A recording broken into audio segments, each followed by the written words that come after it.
Barca versus Napoli आज match है champions league का राउंड ऑफ 16 का सेकंड लेग। पहला लेग हुआ था जहां पे बार्सिलोना नापोली के अगेंस्ट 1-1 का ड्रॉ खेली थी। And to be really honest यार, तुमको पता है यार, मैं बेसिकली आजकल बहुत ज़्यादा प्रीव्यूज नहीं बनाता हूँ, but there is something that I wanted to talk about this game and थोड़ा सा कंसर्न्ड हूँ मैं, येस, क्योंकि इस पॉइंट ऑफ टाइम पे इतना इंपॉर्टेंट समय है ना बार्सिलोना के लिए और हमारे काफ़ी सारे प्लेयर्स आउट इंजर्ड है। सो हम कैसे स्टेप अप करने वाले हैं इस टीम के अगेंस्ट। और करंटली काल्ज़ोने की जो ये टीम है Napoli, they have picked the form यार। पिछला मैच अगर तुम देखोगे, टोरिनो वाला छोड़ दो, टोरिनो वाला किनारे रख दो, उस मैच में they had made some changes and all, ठीक है फाइन, बट पिछले और मैचेस में Napoli has been really good.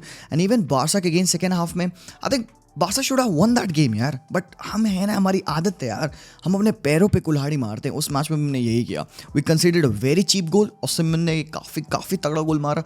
बात ये है ना, ओसिमेन को अगर आप ज़रा सा भी मौका दोगे ना, वो हरामखोर वो गोल मारेगा। सो यार, how are we gonna play against Napoli, जो कि they gonna come and they will be smelling blood. Although हमने देखा कि जावी हर्नांडेज ने और हमारे टर स्टेगन ने और काफ़ी सारे प्लेयर्स ने they have asked for the support of the fans. Xavi कहते हैं कि ये जो मॉन्जुइक स्टेडियम है, इसको कैंप नु जैसा बना दो, इतना ज़्यादा चिल्लाओ, शाउट करो, इतने सारे लोग इस स्टेडियम में आने चाहिए, that this stadium feels like camp नु। एंड हम मिस करते हैं कैंप नु। भाई तुम कुछ भी कह लो यार, होम पे खेलना अलग फीलिंग होती है भाई। एनफील्ड को देखो भाई, तुम वहाँ पे सैंटियागो बर्नबाउ को देखो, अब ओल्ड ट्रैफोर्ड की बात अलग है, हर कोई आकर उनको पिल के चला जाता है, but still man, Camp Nou was Camp Nou. तो once in a while Frankfurt वाली हरकतें होती रहती थी, बट दिस टाइम यार जावी ने रिक्वेस्ट किया फैन से। अब कल तो मैं इंटरेस्टेड हूँ ये देखने को कि भाई क्या रंग लाएंगे बार्सा फैंस, किस तादाद में आएंगे पहले तो उस स्टेडियम में। And we need them to be really honest. And हमारी जो टीम है ना, they are very young players. मतलब imagine 16-year-old Yamal walking in to the dressing room, कि यार हरामखोर, वो एक 16 साल का बंदा है, वो एक ऐसे ड्रेसिंग रूम में जा रहा है जहाँ से उससे double the age of players से भी ओल्ड प्लेयर्स वहाँ पे टीम में हैं। तुम गुंडोगन की बात करो, तुम लेवांडोस्की की बात कर लो, man he comes up in such a team and he is the differential. And how the team is gonna feel जब एक 16 साल का बंदा डिफरेंशियल होगा। बट ठीक है यार, ये सब बातें अलग है। बट क्या नापोली यहाँ पे खेत जोतने आ रही है? क्या वो मॉन्जुइक की पिच को और ज़्यादा मतलब तराशने आ रही? नहीं भाई, यहाँ पे अगर नापोली आने वाली है ना, I am pretty sure they are gonna come here to win the game. और वो जीतने के लिए कुछ भी करेंगे, any dirty tricks, they just want to win this game. Because भाई सबको पता है पैसे मिलते हैं अगर आप क्वार्टर फाइनल में जाओ, तो भाई money you will get. Barcelona को भी भाई पैसे चाहिए। So that is a very big problem for Barcelona कि यार अब स्पोर्टिंग मेरिट्स के साथ साथ फाइनेंशियल मेरिट्स भी हैं आपको। हमें ये भी देखना पड़ रहा है। There was never a time जब हम चैंपियंस लीग के क्वार्टर फाइनल में जाने का सोचते थे बिकॉज फाइनेंशियल हेल्प मिलेगी, बट लेजिट भाई है, आपको अगर 10, 12, 15 मिलियन यूरोज मिल रहे हैं तो that is important, that is a big amount for you. तो यहाँ पे हाउ इज नापोली गना प्ले, अप्रोच क्या होगा, ये बहुत बड़ी बात है। और यार टू बी रियली ऑनेस्ट, मतलब मैंने काल्ज़ोने के इतने सारे मैचेस तो देखे नहीं है, 3 मैचेस मैंने टोटल नापोली के देखे हैं जब से न्यू मैनेजर आया है, बार्सा वाला इंक्लूडिंग। एंड उन 3 मैचेस में they have been a few principles जो कि मैंने फाइंड आउट किए and I wanted to share with you and I wanted to talk about कि बार्सा उनको काउंटर कैसे कर सकती है। तो ये चीज़ के बारे में वीडियो में बात करें एंड बेसिकली आप लोगों से जानना है कि आप क्या सोच रहे हो, मैच में क्या होगा, कैसी गट फीलिंग आ रही है। आज थोड़ा डर लग रहा है, यस भाई, हमारे लिए बड़ी फीट होगी यार। चैंपियंस लीग का क्वार्टर फाइनल मेरे लिए बार्सिलोना का टारगेट था इस साल का, उसके ऊपर जाते हैं well and good. Quarter final मेरे लिए भाई मिनिमम था विद द स्क्वाड, बट अब स्क्वाड तुम्हारा कोई बचा नहीं भाई। पेद्री इंजर्ड है, गावी इंजर्ड है, फ्रेंकी इंजर्ड हो गया, हरामखोर, we have got a lot of players out and injured, but with this squad can we defeat Napoli? We should. जिस फॉर्म में नापोली है, थर्ड मैनेजर पे हैं वो अपने, we should B defeating Napoli in all means. चाहे जो भाई Barcelona as a name, as an identity, they should defeat Napoli, इतना मुझे लगता है।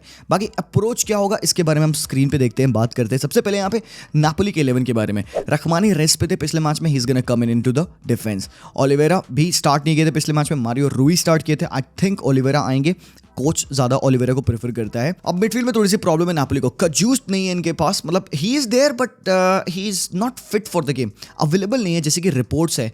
और ज़ेलेंस्की को आपने रजिस्टर किया नहीं, तो Zelensky would not be able to play. जहां तक मुझे पता है भाई, ज़ेलेंस्की को उन्होंने चैंपियंस लीग स्क्वाड से बाहर रखा था because of his on going transfer things and everything.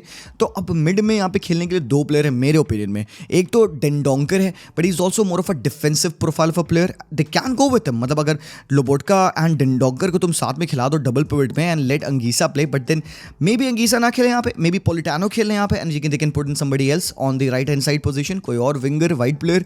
But मुझे ऐसा फील होता है कि Lindstrom might be playing over here, या फिर ये भी हो सकता है कि यार आप यहाँ पे डेंडोंगर को खिला के आप लिंडस्टॉर्म को खिला दो, अंगीसा को ना खिलाओ. बट अंगीसा को ना खिलाना आई थिंक ये ऐसा होगा नहीं भाई, कोच ऐसा करेगा नहीं, बिकॉज अंगीसा की प्रेजेंस आपको, वो बॉक्स टू बॉक्स रोल आपको, वो एक फिजिकलिटी अंगीसा प्रोवाइड करता है, वो चाहिए आपको. सो यहाँ पे this is how they will play Kvaratskhelia, Politano और ओसिमेन. नाउ बार्सिलोना की जहां तक मैं बात कर रहा हूं, देखो यू हैव सीन कि मैंने यहाँ पे कुबार्सी को खिला रखा है. मेरे लिए कुबार्सी का खेलना इस मैच में इंपॉर्टेंट है, बिकॉज देखो दो चीजें मैं बहुत सिंपल तरीके से बताता हूं. We don't have Frenkie de Jong in our team, तो मतलब डीप प्रोग्रेशन के लिए हमारे पास कोई है नहीं. फ्रेंकी क्या करता था, वो डिफेंस से बॉल लेता था इन एरियाज में. लेट्स से फॉर एग्जांपल यहाँ फ्रेंकी है, so Frenkie will drop in, he would take the ball from the defender and he used to carry the ball here and link up the play. ठीक है, अभी आप जब गुंडोगॉन को देखते हो खेलते हुए, तो वो बहुत रेयरली होता है ना कि वो डिफेंस पे डीप आके बॉल लेके सर्कुलेट करता है. ही रादर स्टेज अप, मतलब एक एंगल क्रिश्चियनसन के साथ एक एंगल बनाते हुए, so that the other players would give the ball to him and then यहाँ से वो passing combination play करता है. So that means we need somebody from the defensive position who is better enough to get those passes, मतलब free off कर पाए कुंडे के साथ combine करके and get those passes, line breaking passes हमें directly from a first line of build up चाहिए, मतलब डिफेंस के साइड से डायरेक्टली हमें चाहिए लाइन ब्रेकिंग पासेस, क्योंकि फ्रेंकी नहीं हमारे पास. अब यू वुड से कि भाई इनिगो भी ये काम कर सकता है, आई नो, बट तुम बताओ मुझे इनिगो और कुबार्सी में तुम किसको ज्यादा ट्रस्ट करोगे, who has better quality? The answer is Inigo. Inigo is more experienced, Inigo is taller, Inigo is stronger, but कुबार्सी प्यार है. कुबार्सी has been the better player for us. मतलब मैं बता नहीं सकता एक 17 साल का प्लेयर इतना अच्छा कैसे हो सकता है, but it could easily go wrong. यहाँ पे पता नहीं क्यों मुझे कैसे लग रहा है, दिल में फील आ रहा है ना कि जावी कहीं ना कहीं डर के, जो डर मुझे लग रहा है, जो डर आपको लग रहा है कि भाई कुबार्सी 17 साल का प्लेयर 1v1 अगेंस्ट ओसिमेन, ये क्या होगा, कैसे खेल पाएगा. तो it could go on for Inigo Martinez and क्या करेगा वो, इनिगो को लेफ्ट साइड सेंटर बैक खिलाएगा और रोहो को यहाँ खिला देगा, so that Rojo would come 1v1 with Osimhen. And guys होगा पिच पे काफी बार ऐसा सीन होगा जहां पे ओसिमेन डायरेक्टली 1v1 भसड़ मचाएगा विद योर सेंट्रल डिफेंडर. ना कुबार्सी को इधर खिलाने का रीजन ये था कि देखो मैं थोड़ा सा आपको समझाता हूँ व्हाट आई हैव ऑब्जर्व. जब नापोली अपने best of the best form में थी लास्ट ईयर की अगर बात करूँ मैं स्पेलेटी के अंडर, तो what used to happen is Kvaratskhelia used to run the lines. तो ये यहाँ पे लेफ्ट हैंड साइड की पूरी चैनल पे वो रन करता था and he used to chop on right foot and look for those diagonal crosses. तो वो ऐसे अर्ली क्रॉसेस डालता था अपने राइट फुट से and Osimhen instead of making this run, Osimhen used to make this run. बहुत छोटा सा डिफरेंस है, मतलब 10 में से 6 बार अगर ओसिमेन रन करेंगे क्वारात्स्केलिया के पासेस पे, तो वो नियर पोल रन नहीं मारेंगे, वो फार पोल रन मारेंगे, जिससे कि क्वारात्स्केलिया की ट्रेजेक्टरी को लंबा पाथवे मिले एंड ओसिमेन अपनी पेस का इस्तेमाल करें एंड इन दो डिफेंडर्स के बीच में से रन मारे and arrive at the far pole and head in और टैप इन और whatever he could do from over here. So the reason that I have put Cubarsi in over here is कि यार जब 1v1 का scenario आएगा तो I think कुबार्सी को थोड़ी डिफिकल्टी होगी ओसिमेन को हैंडल करने के लिए, एंड आई बिलीव कि Rojo might be able to help him. And क्योंकि क्रिश्चियनसन भी यहाँ पे हैं तो Christensen might pick on Osimhen as well drop करते हुए. But the thing is main ये जो बंदा और Rojo on the left hand side जो मैंने खिला रखा है and he has played there 1-2 matches में, तो क्योंकि ओसिमेन ये रन डालेंगे तो यहाँ पे he will be facing not Cubarsi but Rojo. I want to see Rojo come deeper, I want to see Rojo track the run of Osimhen. And guys to be really honest मैं easily गलत हो सकता हूँ, यहाँ पे सारी चीजें haywire है, ठीक है, नहीं प्रेडिक्ट कर सकते आप पिच पे मूवमेंट प्लेयर क्या मारेगा. कल मूवमेंट वो हरामखोर यहाँ ना मार के यहाँ मार दे तो भाई क्या कर लोगे. But it's like that risk that you have to take. Balanced risk है, इतना बड़ा कोई खराब रिस्क नहीं है कि भाई यहाँ पे कुबार्सी को पेला जा सकता है. बट बंदा 17 साल का है, अगर वो गलती भी कर देना you might not blame him. वो यही कहोगे आप भाई बंदा है 17 साल का है, क्या कर लेते हैं आप यहाँ पे. But it's not just about Osimhen आज के मैच में, इट्स नॉट अबाउट क्वारात्स्केलिया आज के मैच में. आई थिंक बार्सिलोना को फोकस करना चाहिए, they need to defend with the ball. अगर बार्सा विद द बॉल अच्छी है ना तो I don't think so they will have a lot of problem. But yes they would be time जहाँ पे नापोली अपना गेम खेलेगी तो हमें अपने टाइम पे डिफेंड करना पड़ेगा. बट जब हमारे पास बॉल है what are we gonna do, हम कैसे लाइनअप कर रहे हैं. तुम देख सकते हो मैंने क्रिश्चियनसन गुंडोगॉन को खिलाया है, फर्मिन फेलिक्स कैंसेलो लेवा और जमाल. मुझे लगता है कि जावी इस लाइनअप में जा सकता है, ज्यादा चांसेस हैं फेलिक्स के खेलने के. फेलिक्स को खिलाने का रीजन देखो गाइस, द थिंग इज कि हमारे पास अप टॉप बॉल होल्ड करने के कोई प्लेयर बचेगा नहीं. Like Yamal likes to run, drop करेगा and he will carry on, he would like to run. Lewandowski in behind run मारेंगे. कैंसेलो इज अ प्लेयर जो कि left hand side wide areas में खेलते हैं. Felix is someone who can bring that creativity for us in the final thirds. But क्या Felix इस match में खेलने चाहिए।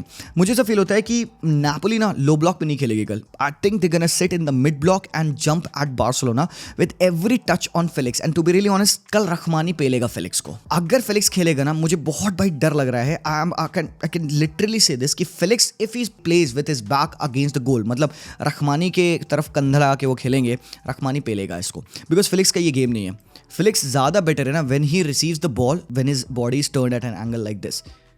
ऑब्जर्व करना मैं बता रहा हूँ। फेलिक्स जब टर्न पे पूरा 180 degree different from the goal पीठ लगा के ही रिसीव्स द बॉल ना, he takes longer to turn and उसके टचेस हैवी होते हैं and more of in the not mistakes होती है, पीछे से डिफेंडर बॉल ले आता है। बट जब फेलिक्स इस एंगल पे बॉल रिसीव करता है कि एक पार्ट गोल की तरफ है दूसरा पार्ट पूरा ओपन है पिच पे, and then when he receives the ball over here, then क्योंकि उसके पास एडवांटेज हो चुका है पोजीशनिंग का, टाइम का, he can do better from there. तो उसको 2-3 लेस टचेस लेने पड़ते हैं for to set himself up for the next move. There could be another thing we could do is की गो विद विक्टर रॉके, और else it could be the scene for second half as well. मैं Fermin को रखा हूँ पूरे time, तुम देख रहे हो मैं यहाँ पे रफीनिया को भी बात भी नहीं किया हूँ, मैं पूरे टाइम फर्मिन को रखा हूँ यहाँ पे because I want to see this guy in the pitch, I want to see Victor Roque as well. अब this could be either the starting 11 for you और मे बी सेकंड हाफ की भी हो सकती है जो विक्टर आएंगे pitch पे and he has to come on because Victor would provide something else. And एक चीज यहाँ पे मैं क्यों विक्टर रॉके को खिलाना चाहता हूँ, बिकॉज डी लोरेंजो चूतिया नहीं बैठा है भाई, वो अटैकिंग फुल बैक है, वो पूरा चढ़ता है क्योंकि पोलिटानो टक इन करते हैं, पोलिटानो सीधे घुसेंगे इधर अरोहो की तरफ और सिमन सीधा यहाँ पे कुबार्सी पे चढ़ेंगे एंड क्वारास्केलिया ऑफन स्टेज वाइड। उनका जो दूसरा मिडफील्डर होता है लिंडस्टॉर्म एंड ज़ेलेंस्की यूजुअली होते हैं, वो इस चैनल में रन मारता है। तो यहाँ पे आप अक्सर देखोगे ऐसा सीन बनेगा and I would be hoping Yamal would come back to track like this and Gundogan plug करेंगे, क्रिश्चियनसन प्लग करेंगे इसको, अंगीसा क्योंकि यहाँ पे चढ़े रहेंगे एंड यहाँ पे बनता है डी लोरेंजो का गेम। तो क्योंकि डी लोरेंजो ऊपर चढ़ के खेलने वाले हैं, दूसरी चीज़ इनकी टीम हाईलाइन में खेलेगी, दे गोना स्टेप अप। ये काफ़ी सारे ये जो प्लेयर्स हैं सब हाई प्रेस करते हैं, हाई स्टेप अप करके मार्क करते हैं अपने प्लेयर्स को। डी लोरेंजो भी फुल बैक को हो वो जैसे यहाँ पे है वो स्टेप अप करके मार्क करेगा, ओलिवेरा भी पकड़ के रखेगा, युआन और रखमानी आई थिंक लेवा के क्लोज रहेंगे and that is the thing जिसकी वजह से मुझे लगता है a player with pace and take on ability as of Victor जो कि डायरेक्टनेस रखता है अपने पास, he could be very important in this game कल के मैच में। बस यार मुझे बस यही लगता है, बाकी तो भाई खुदा भरोसे और भाई हमारे प्लेयर्स भरोसे। तो यार I would wish them good luck. बाकी यार नापोली को भी गुड लक, यार मे द बेटर टीम विन। पर आप बताओ who will be winning the game, क्या स्कोर लाइन होगी, क्या प्रेडिक्शन होगी, दैट्स दैट। मतलब ये दिमाग में भरा हुआ था मेरा, I needed to get it out. Thank you so much for hearing me. कल देखते हैं कौन जीतता है। लाइव पे सब लोग आ जाना, रात पे लाइव स्टार्ट कर दूंगा मैं 1 बजे, 1:30 बजे मैच है, आई विल बी देयर। हम बैठेंगे आराम से डिस्कशन करेंगे। Thank you so much guys for watching this video. मैं मिलता हूँ आप लोगों से वेरी सुन, तब तक के लिए विस्केल बॉस एंड पीस आउट।